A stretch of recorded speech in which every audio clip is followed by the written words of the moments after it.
Why does Warren Buffett keep $130 billion in cash? You ever think about that for a second? In this video, I'm going to tell you exactly why. You came here for the truth, so let me unveil that for you. If you look around, you see an economy that is very mixed. It isn't, let's say, 2017 anymore. You can see that there are some sectors that are doing well, other sectors are hurting bad. Look at what's going on with banks, and then you go even further, the regional banks. There's a lot happening, and in this video, I'm going to show you what's going on with the economy specifically. Yes, the stock market can be bounced up and down, all because of speculation, but with the economy, we can get some really good indicators. I'm going to show you those today. Let's begin right here. American worker productivity is declining at the fastest rate in 75 years, and you could see CEOs go to war against work from home. Productivity is down. We could see that and why. There's a lot to this, of course, but I think for a lot of people, they're saying, forget it, I'm fed up, I'm not getting paid enough. Why should I do this if he doesn't have to do this? And typically you see this during times of abundance, during these time frames in which there are so many jobs available that the employee is going to say, you know what, if I don't work here, I'm just going to work there. And that's what occurs when there's millions and millions of empty jobs. The actual employee has that freedom, just like when there's supply and demand fundamentals in real estate. If you've got 1,000 homes to choose from in your area, you can name your price. But when there's only one home on that area, with that particular school, oh, it's the best school, oh, it's on the nice street with the big trees. Once that one home comes up, you're gonna have 50 people betting for it, okay? So that's the case right here with the job situation. And I think once the job market tightens up, as it started to, especially in the tech sector, then we have some fundamentals that change behind that, okay? Until then, you could see largely what's happening. Job openings near 2-year low as layoffs jump. Construction, leisure and hospitality, and healthcare cuts drive March increase in layoffs. Of course, this is not like 2020 with the furloughs. You remember that? Oh, we're not firing anybody. We're not even laying people off. We're just doing this thing. It's called furloughs. And I would always joke around about it, saying it's a furry furlough. It's so soft and gentle. Meanwhile, a person doesn't have employment. How do they feel about that? Probably not pretty good, right?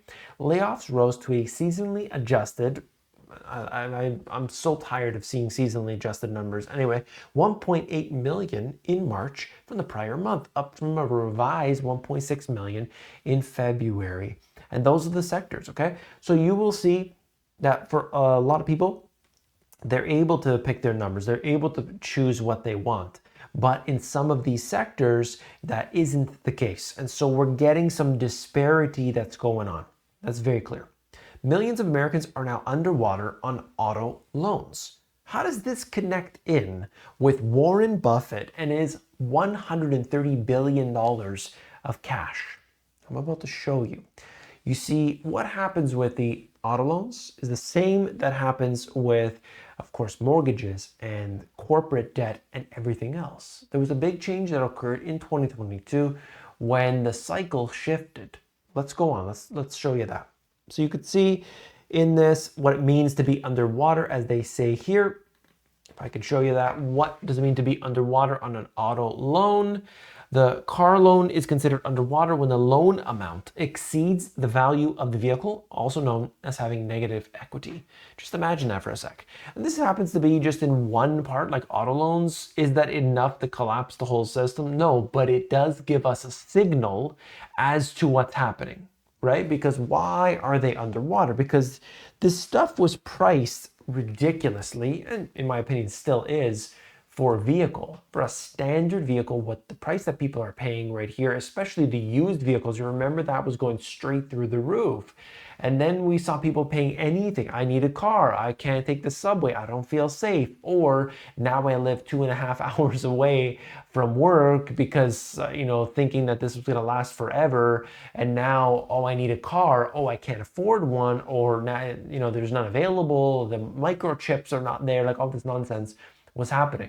And so we are seeing this right here. People paid way too much and now they're underwater. So that's the way it goes, okay? It's all debt. Everything is debt today. And that brings me to this. James Bullard, you may know of him. I covered him many times before, of course, with the Fed.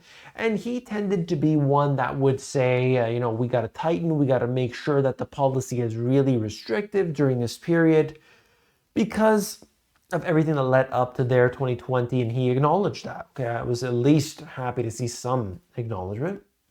But now what he's saying is, I am willing to be data dependent and not prejudge. It is impressive that we moved to the 5% benchmark with a rate increase this week to a level between 5% and 5.25%, suggesting that they might actually go even higher. So isn't that interesting? That would mean even tighter. That means more restrictiveness. That means less borrowing from the banks. Corporations can't borrow as much, individuals as well. And that tells us a very big signal as to what could happen here in these next few months. Now, this is coming directly from the Federal Reserve. That's something important. Now, whether they vote on that or not. But the market, however, has done the complete opposite. And I thought that was interesting because the market's saying, nope, you're going to cut in 2023, and all the futures contracts and everything are betting on that. If they don't get that, it's going to be hell. Let me show you this. Shopify to lay off 20% of staff. That's a real economic stat right there. Look at the next one. European company cut jobs as economy sputters. Real stuff. Okay, real stuff. I could show you the S&P 500 and I could show you Tesla stock and all that. But when we look at what companies are actually doing and people, consumers, what are they doing and what are they saying? What are the surveys saying? They are showing to definite weakness. They give you some examples of the different companies in here. And yes, Volvo and so on. Tech industry, industrials, car manufacturers. It doesn't matter. All I'm showing you is that this is widespread, okay? The issues are widespread. RBA cuts GDP and inflation forecasts as rate hikes cool activity. The suggestion for Australia and for some other countries is that this has already worked. Increasing interest rates has worked to slow things down. Have you seen the home prices in Australia? What about the home prices in Canada? Have they actually slowed down? No. This is a lie. This is a lie that they're selling to you. And there are a few reasons for this, but ultimately the end goal is to create yet a bigger bubble and more inflation.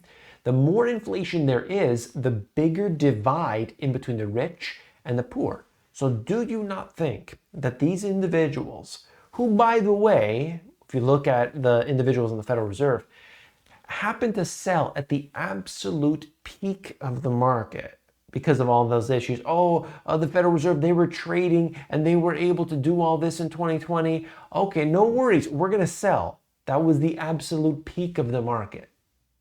Funny, isn't it? Great timing they had. Anyway, so they're going through that right now. Do you trust these people with your life? Let me ask you the question right here.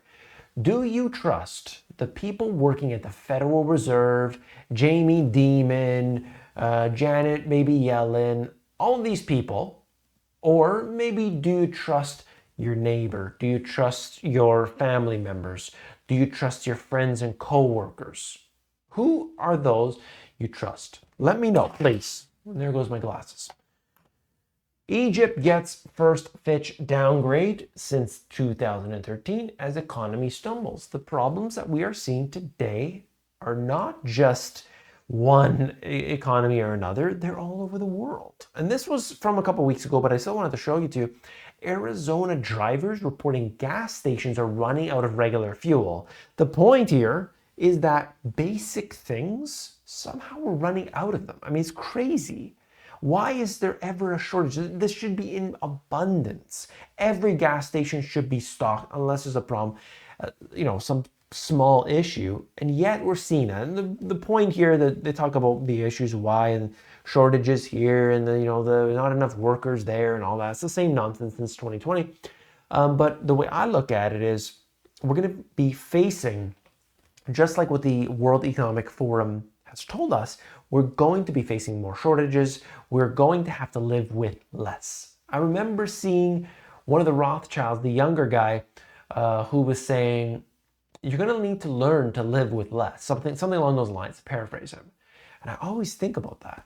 It's just like, why is a Rothschild telling the public that you're going to need to learn to live with less? I mean, it's just shocking. It's shocking to me. And then here we go. Berkshire Hathaway's operating earnings increased 12% in the first quarter, but more importantly, cash hoard tops $130 billion. You really gotta think for yourself here. Why is Warren Buffett, the guy who can, with $130 billion in cash, you could basically buy most companies in the world, instead keeping cash? Because he does things a little bit differently. Now, during this annual meeting, they were praising Tesla, saying it does a good job.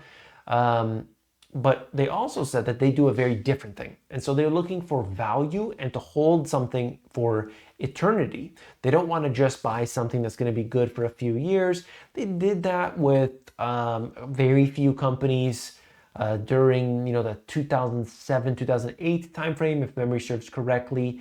They bought PetroChina. They bought something that was only held for a period of time, and they will occasionally do that, but generally no.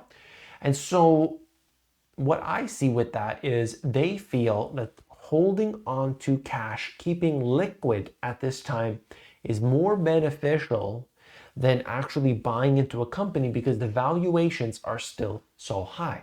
Now, do you argue with Warren Buffett? Sweetheart inside deals, you know how the way it works.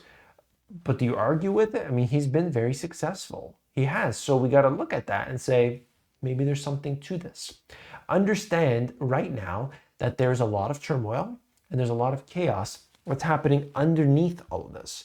And so we need to pay attention to that and realize that there's something else going on. $130 billion should be a warning indicator for you.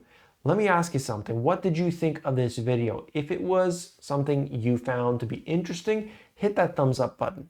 If you want to know more, if you want some information about something, just put it in the comments. I'm not like these other YouTubers out there that never even look at their comment section. For the past 11, 12 years, I've looked at it multiple times a day, every single day. So let me know in the comments below. I'll see you tomorrow. Take care.